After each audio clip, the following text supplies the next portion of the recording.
जिसके पास नम्रता होगी उसके पास दीनता होगी, जिसके पास दीनता होगी उसके पास नम्रता होगी।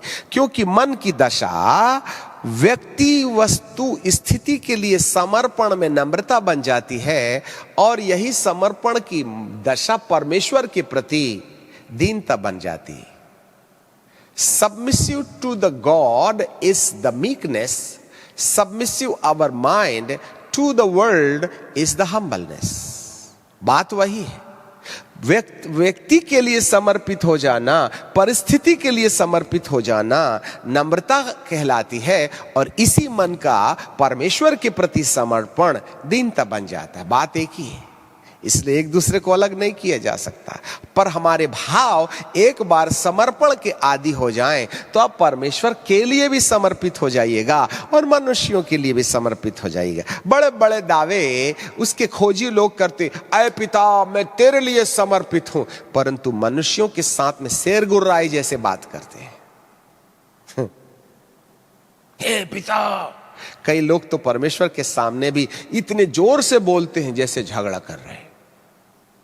He doesn't have any common sense to talk with God. ओ परमेश्वर तू कहां गया? क्यों? कॉलर पकड़ के खींचेगा क्या?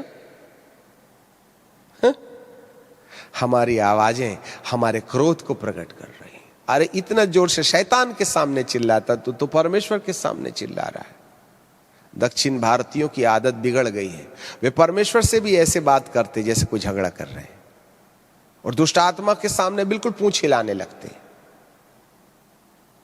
मेरा परमेश्वर तुम्हें सद्बुद्धि दे कि परमेश्वर के सन्मुख जाने के वक्त हमारे लहजे कैसे होने चाहिए, हमारे तौर तरीके कैसे होने चाहिए। हम प्रार्थना में भी खुदा के सामने खिसियाए जैसे बात करते हैं, नाराज हुए समान बात करते हैं, जिद करने वाली बात करते हैं। अरे स्वर्गदूत से लड़ लिया याकूब से, परमेश्वर से तो मत लड़ो तुम। Meekness, humbleness. We have to learn how to stand before the throne of God, how to talk with God, right? बड़ी नम्रता से लॉर्ड लॉर्ड क्यों दहाड़ते हो बाप के सामने? इसका मतलब है तुम्हारा मन नहीं बदला। जो तुम दुश्मनों के साथ व्यवहार करते हो उसी मनसा से परमेश्वर के साथ भी व्यवहार करते हो। सपन्या की किताब में लिखा, परमेश्वर के सामने चुप और शांत हो जाओ।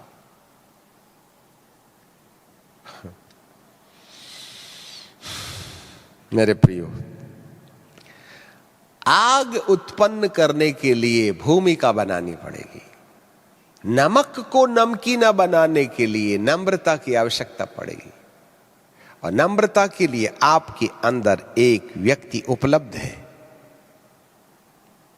वो है पुत्र की आत्मा और पवित्र आत्मा। उसको बाहर मत खोजो, वो अंदर है। अंदर ही अंदर अपनी कल्पना उत्पन्न करने वाले सिस्टम को, विचार उत्पन्न करने वाले दिमाग के उस तंत्र को कल्पना में देखो कि आप उसे अंदर ही रहने वाले पवित्र आत्मा के सानिध्य समर्पित कर रहे हैं।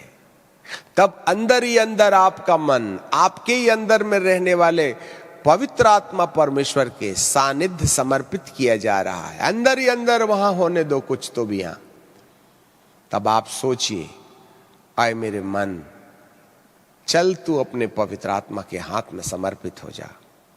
और फिर पवित्र आत्मा से कहिए, हेलो आदरणीय सम्माननीय पवित्र आत्मा, मैं आपसे क्या कहूं? मेरे मन को ना, जिसमें विचार पैदा होते हैं, जिसमें भावनाएं हैं, इमोशंस हैं, उसको आप लेके तोड़ेंगे क्या? उसको शून्य में बदलेंगे क्या? आप आए ही मेरे अंदर में इसलिए हैं कि मेरे मन को सुधारने में मदद करें।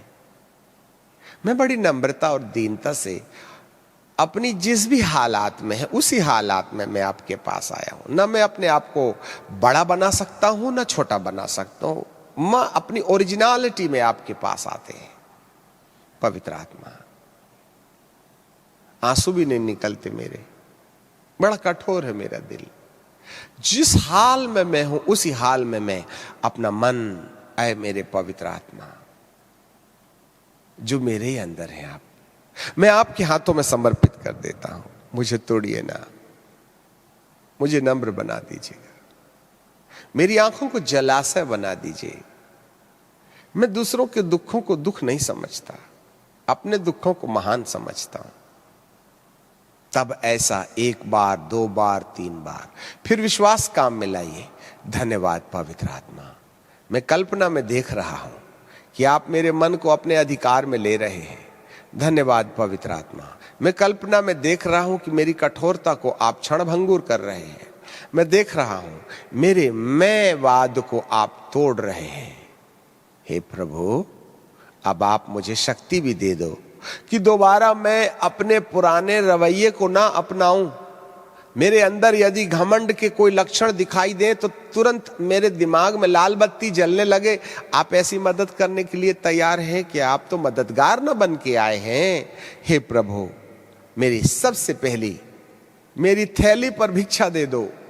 हे प्रभु, मेरे मन को तोड़ दो, जिससे कि वचन और आत्मा बाद में मेरे जीवन को कैसे रूपांतरित करेंगे वो बात का विषय है। पहले तो आप मुझे नम्र बना दो।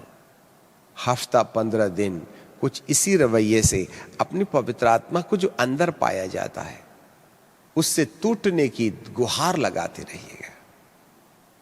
लग जाए मेहनत, चिंता मत करो प्रियो, ये है process. It's a spiritual warfare inside our heart and mind, between heart and mind. तब पवित्र आत्मा जो सहायक बन के आपके अंदर आया है, gentle Holi spirit, divine Holi spirit, हम उसको बाईपास कर देते हैं। हम परमेश्वर को बाहर खोजते हैं, हम अंदर वाले परमेश्वर को रिक्वेस्ट करना भूल जाते हैं। जी हाँ, तब जो है मेरी आत्मा में रहने वाला पवित्र आत्मा मेरे मन को नियंत्रित करना शुरू करेगा और मेरी कठोरता को तोड़ता चला जाएगा।